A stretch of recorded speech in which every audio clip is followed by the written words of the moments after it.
Welcome back to Got the Magnet. And we have just returned from our first Carnival cruise in over a decade. We booked it knowing Carnival's reputation as the party cruise line. We were on Carnival Conquest for 4 days, and we were surprised on how much fun we had. Please stay tuned to hear our honest opinion of what Carnival is and what we thought of it compared to other cruise lines. On the Carnival Conquest, we had a rear-facing balcony. And this is, of all the cabins we've had on all the cruises, my favorite. Just staring back at the wake behind you, it's generally calm and quiet. Plus, the ship just came out of refurbishment, I believe the week before. On this 4-night cruise, where did we go? We went to Nassau, Bahamas, their own private island, Celebration Key. And there were 2 days at sea. So we got to take advantage of the ship and all it had to offer. The ship just came back from dry dock. What do you think of the upgrade? They added a couple of retail spaces. They expanded their Heroes Tribute Bar, which is dedicated to the veterans who have served the United States. They updated the teen area with, obviously, people of our age we did not partake in. They also increased the size of the non-smoking portion of the casino. And most importantly, it had that new carpet smell. They were continually improving on the ship. What'd you think of the cleanliness and overall upkeep of the ship? I thought it was very clean. You would see their tenants out every day working, dusting off the stairways or the decks. They would have sponges and cleaning the glasses. I believe this ship was built in the early 2000s. It's holding up well. Granted, it just had a major facelift, but still, for a ship of this age, it is in excellent condition and really couldn't have asked for it to be any cleaner or nicer. You had mentioned that the cabin in the back was your favorite. What did you think of it? I absolutely loved this cabin.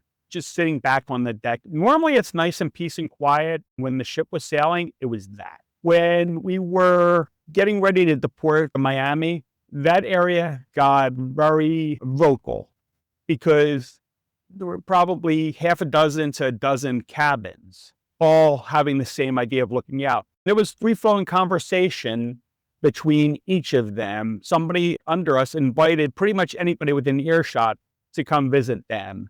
So that was nice. But while we were at sea, it was nice, peace, and calm. As far as the space of the cabin, that was really nice. I didn't feel it was too small. One of the things that I think you mentioned was it was missing a sofa. Most of the rooms we have with balconies had a sofa in addition to bed. In one respect, we missed it. But in another way, it cleared up a lot of floor space. But the cabin itself was very nice and clean. It was well maintained. Room steward did an excellent job and was always there. Other thing about having an aft-facing cabinet, it's lovely, but when you're coming from the front of the ship, and this isn't one of the larger ships, it's a long walk to your cabin. And I really liked about this room is because we're at the aft, our room number was the last one in the even side. Whenever we got off the elevator, it would actually list our room number. So we didn't have to worry about the side. Our room number was listed. Not that it was a necessity, but it was just a funny little quirk that I enjoyed. And you can also go on either side. Yes, that was nice also. We were in the middle of the back. It really didn't matter if we went down the even side or the odd side. That was one advantage. And that's another reason I like the aft-facing cabins is because you don't have to worry about missing your cabin. If you run into the wall, you've generally gone too far. Since November, this was our 5th cruise. We've been on Royal a couple times and Celebrity a couple times. What did you think of the food in the main dining room compared to that on the other cruise lines we've been on? Thought it had more flavor or taste to the food. I've heard a couple people saying on their first cruise a couple of years ago that it wasn't very good. They tried it out for the second time and they loved it. On the first night I had chicken Szechuan with a chili sauce, chicken and vegetables. It was really good. I enjoyed it. The food on Carnival, I hate to say it, but was surprisingly good because Honestly, I didn't have that high of expectations for Carnival. I was not disappointed with any meal whatsoever. The one thing I did like about Carnival was my time dining for breakfast and dinner. So what you would do is on the Carnival Hub app, you would let them know when you were ready to eat and it would find you a table. When we did it the first night, it said about a 10 to 20-minute wait. We started to walk down to the dining room. By the time we were 8 steps from our cabin, we got the notification that our table was ready. We just said to say, we're on our way, and they would hold that for 10 minutes. You would go into the dining room, you would say what your table number is, and somebody escorted us to where the table was. You had the option if you would like to eat just with your party or if you wanted to sit with other people. We're social, so we wanted to sit with other people. Unfortunately, it was just the two of us. No offense. The way the tables were laid out, you could actually talk to the people next to you and we could engage in conversation with them. The spacing was extremely nice because you could either have a private conversation amongst yourself or you can engage the people next to you. I really like that aspect of it because part of cruising is getting to know other people. We hit a couple other places on board, like the buffet, a couple stands where you can get food. What else did we do there? Just outside the Windjammer or cafe, they had Guy's Burger Bar where you can get any kind of burgers. I chose the cheeseburger with the bourbon sauce. There was some kind of mayo sauce. And you could put all the fixings you want on it, from tomatoes, lettuce, onions, pickles. I think they also had guacamole. It was juicy and very good. I didn't have it. I was too busy filling up on ice cream because one of the things that Carnival, as opposed to Royal Caribbean, they have self-serve frozen yogurt and soft-serve ice cream machines. Not that I overdid it, but I think I averaged about 3 ice cream cones a day. The other restaurant that we tried was the deli on Embarkation Day. I was going to wander around the buffet, but I noticed the deli and there were like 6 or 7 different sandwiches that looked really good. So I stopped there with the intent of, I'll have to try some of the others later in the cruise. There was so much going on that never happened. But the deli was really good. And you had a deli sandwich later on the cruise, didn't you? Yeah. I had tomato, mozzarella, pesto, and also had lettuce and olive oil. That was one that really interested me. Part of the problem is the line was fairly long there. It wouldn't be a cruise without pizza. In the back of the ship, they have I think it's called the Pirate's Pizza or Pizza Pirate. And we went there. That's a nice way to end the day. We'd usually go up there after the show. But there were a lot of restaurants that we missed.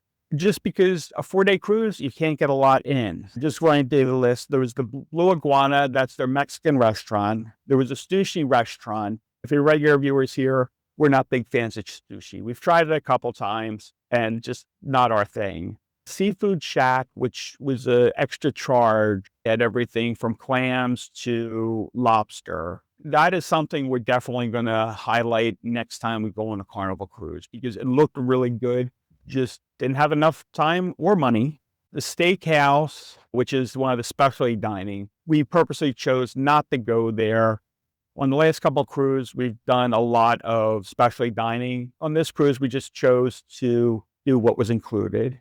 And the one that annoys me the most, because we saw it the first day, and I said, we need to go there. They have an empanada stand. The last day, while we were waiting to get off the ship, we were there, and it's like, why didn't we go there? We love good empanadas. Lastly, at the pizza place during the morning, they have a bagel place. That's where we had breakfast on the last day of the cruise. I wish we would have discovered it and gone there earlier. It's not a New York bagel. We're from the Northeast, so we know what a good bagel tastes like, but they were really good bagels. And you had a bagel sandwich for breakfast, didn't you? Yeah, so it was a protein bagel with chicken, pesto sauce, white egg, tomatoes, and a few other things. That was really good. I regret not spending more time there. But on a 4-day cruise, and we'll touch on this in summary, you're limited in what you can do. Key part of any cruise is the entertainment. What type of entertainment did they have on this ship, and what were your thoughts? They had game shows, the Love and Marriage, Deal or No Deal, and you win prizes on that one. But we didn't. We tried. We did not do well at all with that. It's one where you need to match the people who are picking the suitcase. It's basically a form of gambling. They get two people from the audience to participate on the stage. But if you match X number of prizes with the actual pick of the suitcase, you can win from casino pack up to, I think, a free cruise. I think the highest price thing anybody won was like $100 on it. It was fun. I think it cost us like $40 for 2 cards. We had a good time with it. It was money, I'm going to say well spent, but I don't feel like we got ripped off. The people who won are probably a little happier than we were. What kind of production shows were there? There was 80s to the max, and they would use big screens that would interchange each other. And they have treadmills on the floor. Yeah, they used treadmills a couple times. And I think one of the big hits of the 80s was Physical by Olivia Newton-John. They incorporated the treadmills to do movement. They did a really good job of meshing the audio-visual equipment to the production of the show. Even before the show, they had 2 people going out into the audience and seeing their reactions on the Screen. That was a fun aspect because it was audience participation. What did you think of the comedy shows? They were good. They had a couple headline entertainment who work for Carnival regularly. They go from cruise ship to cruise ship, and they were really good. They did in the afternoon or early evening, they did a PG version, and then later in the night, they did an R-rated. They had a nice size room. One of the issues we've had in the past with the comedy is generally they're in small venues and it's almost impossible to get in. You still need to get there early to get a good seat. We got there early and were able to sit in the front row or very close to the front. There was one where we actually got to participate and I got to call Sue Mead. She took it with a grain of salt. It was really good that these comedians had like 3 or 4 sets and then they did a final set together on the last night of the cruise in the big theater. But Carnival does warn you because reading on the internet, a lot of people are offended. They usually start the post with, "I'm not a prude," but Carnival made several announcements beforehand. If you're offended by anything, the door is wide open. You have nobody to blame but yourself if you stayed. The people we talked to thoroughly enjoyed the comedy, and that was one of the good things. Overall, what'd you think of the entertainment as general? Did they keep us busy? Yes, I would say they did. Yeah. It was a 30-minute show, but usually on Royal Caribbean or Celebrity, about 45 minutes. But I thought 30 minutes was a good time limit. That seemed to work out really well. One thing that we forgot to mention is one of our favorite places on the cruise ship that we generally don't spend enough time on because there's other things to do, the piano bar. We went there a couple nights and had a really good time. I like the layout of this because the piano player singer had the table around the bar area booklet with probably 300 songs that he knew. One of the highlights was we were sitting in there and one of the performers from the production show came in, actually performed in front of us at the piano bar, and we all sang along together. It was really a good time there. I wish it was more cruise so we could have spent more time, but overall, I thought the entertainment was top notch. The cruise director, Gabby, she was such high energy, so much fun. If she's not the best cruise director we've had, she ranks high up there. Really good to hear. And I did send Carnival a note on what a wonderful job she did. Carnival has the reputation as a wild party ship, especially the 3 and 4 day cruises out of Miami. We went into this knowing what to expect. We didn't know if the police were going to intercede at any time. But overall, what did you think of the crowd behavior? It was a little rowdy. Around 9 o'clock, we went outside near a bar just to have some coffee and muffins, and it was loud. People were yelling at each other, but other than that, I thought it was pretty quiet cruise. That's the thing is when you see yelling, it's not like physical confrontation. It was a loud form of communication. Walking down the hallways, people were hanging out with people they had just met. It was a bonding experience. This was definitely a younger demographic who are there to have a good time. And I really think by the looks of it, they did have a good time. One thing I did notice, and all cruise lines have got lax in the dress code, which I'm fine with.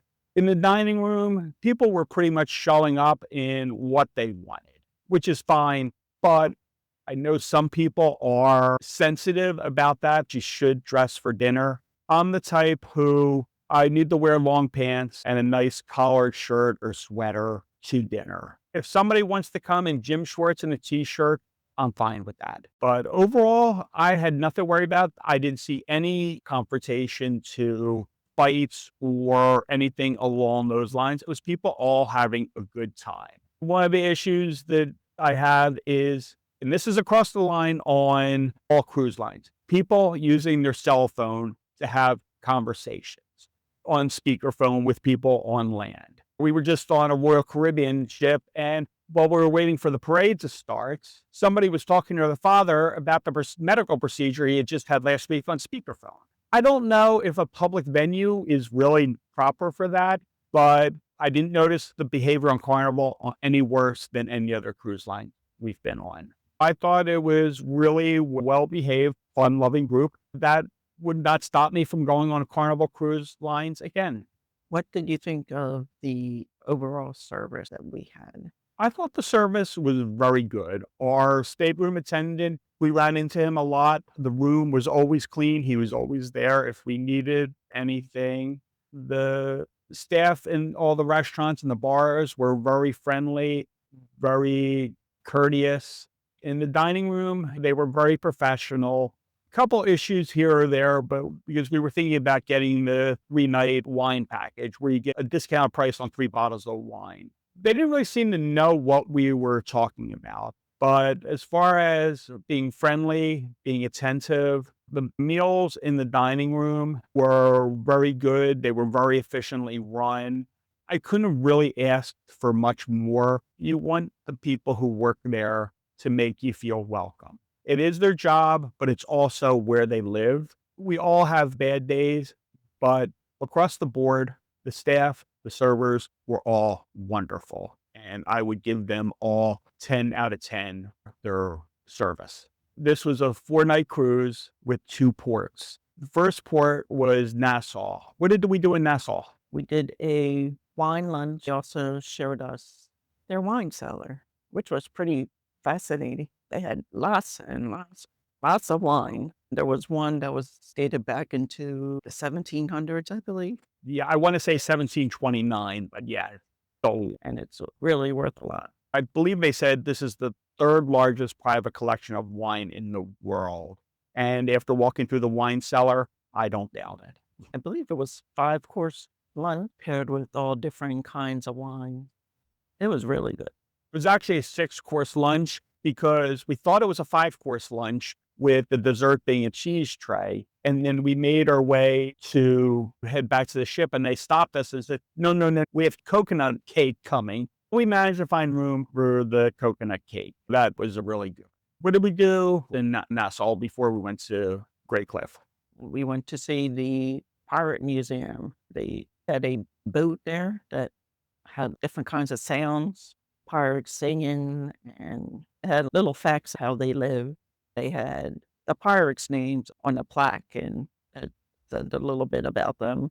It was like the Pirates Hall of Fame, and not the Pittsburgh Pirates, actual pirates from the 17th. The one that really got me was they showed different ways, punishments. And there was something called pressing, where it was like the 1700s version of waterboarding. They would lay somebody on the floor, drop them down, and then put weights on their chest so they could not breathe. People confessed rather quickly, and the punishment was death. It was so bad they would have rather die than endure that pain. The other thing on Nassau is, reading online, a lot of people are worried about the safety. We walked maybe 15 minutes from the port. I was never concerned about safety whatsoever. I think the biggest risk was getting hit by a car because it's in a high traffic area. But as far as crime or anything, like any major city, you just watch where you are, but I didn't feel unsafe at any time. Some of the vendors at the different shops are very aggressive, but they're not confrontational. They say, come on in, we got the cheapest price. They want to get you in, but you just say, no, thank you. And they drop it and just walk on by. So I would not skip Nassau just because of your safety. Second port of call was Their private islands, Celebration Key, where we just laid on the beach and relaxed. They also had pools, swings that you can order from a bar, and food courts along the side, and there we can get for free from being on a Carnival cruise ship. We chose the chicken food truck. I got a spicy chicken with coleslaw. I didn't realize that it had sauce on there already, so I put honey mustard, but it wasn't really that spicy. we did try to go to the pool in the morning, but it was too cold. We walked over to the beach side, and while not warm, the lagoon, we were able to go in there. It's been a few minutes before we just sat along the beach. I had my book, I think Sue had her iPad, and just relaxed before we headed over to lunch. We did a quick walk around the island. It's really beautiful. They have a section for adults only and a section for children. If you're on the adult side, you're not being bombarded by small children running around. So that was really nice. There was a parade you went to, wasn't there? They had Bahamas music going on, and they got all dressed up in their costumes. It was nice to see. It is really a nice island, and Carnival has done a really good job. We're actually looking forward to going back there in the near future. Lately, we've been on longer cruises, 7-day. So what did you think of a 4-day cruise? I thought it was too short because as soon as you get to know where everything is, where you're going on this, it's like, it's time to go home. Yeah, I agree. It's too short. A lot of people did what we should have done. They did a 3-day cruise. They stayed on for a 4-day cruise. They made a week-long cruise out of it. I wish we would have done that. There were too many things that I wish we would have had time to do. As we mentioned earlier, there were a bunch of restaurants we didn't get a chance to go to. But if you can only afford a 4-day cruise, whether time or money, I highly recommend it. And this Carnival one was a nice cruise. As soon as you get on, you have to start thinking about packing. And that's the sad part about a 4-day cruise. What was your overall thoughts on this cruise as a whole? Did you enjoy it? Would you do it again? Would you have any recommendations? Thought it was a high energy cruise ship from the start. The sail away party, Gabby made it so much fun. We also saw Cat in the Hat, Thing 1, Thing 2, and Sam I Am later in the verse. I forgot, walking down the hallway, I ran into a dolphin mascot. Still don't know where he was going or why he was dressed up, but I didn't miss an opportunity to get my picture taken with him. Overall, I really enjoyed the cruise. One of the things that sets Carnival apart is when we were coming back from Nassau, the cruise director, Gabby, and her entertainment staff, they were outside the ship dancing, welcoming us back to the ship. That just shows Carnival's the fun ship. Say what you want about it, but it is a fun ship to go to. It's not going to be a decade before we're on our next Carnival cruise. We actually have a couple booked, but I would not hesitate on taking a shorter cruise on Carnival, but I would like to actually take a longer cruise on Carnival because we had such a good time. It's one of the best cruise vacations that we have had since we've been cruising. It was the most fun I've ever had. If you enjoyed this video or have any questions, put them in the comments. Remember to like the video and subscribe to Got the Magnet. We have a lot of good content coming up, not only cruises, NASCAR, Disney content, and other fun things that we enjoy doing.